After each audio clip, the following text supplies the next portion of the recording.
ఉమ్మడి ఆదిలాబాద్ జిల్లాలోని ఏజెన్సీ ప్రాంతాల్లో నివసించే ఆదివాసీలు తమ సంస్కృతి సాంప్రదాయాల ప్రకారం ప్రతి ఏటా వర్షాకాలంకు ముందు బుడు బావే పెర్సా బావే అనే కార్యక్రమం చేస్తుంటారు.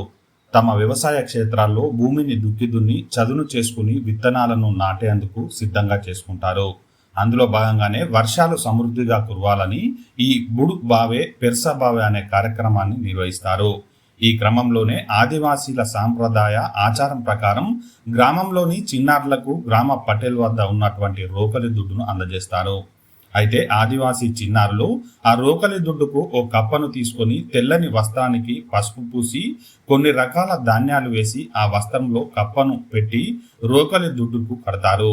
రోకలి దుడ్డును ఇద్దరు చిన్నారులు ఎత్తుకొని ముందుగా గ్రామ దేవతల వద్ద పూజలు నిర్వహించి సాంప్రదాయ నృత్యాలు చేస్తూ ఇంటింటికి తిరుగుతారు. ఇలా చేయటం వల్ల వర్షాలు అనుకూలంగా పడి పాడి పంటలు సమృద్ధిగా పడతాయని వారు పేర్కొంటున్నారు.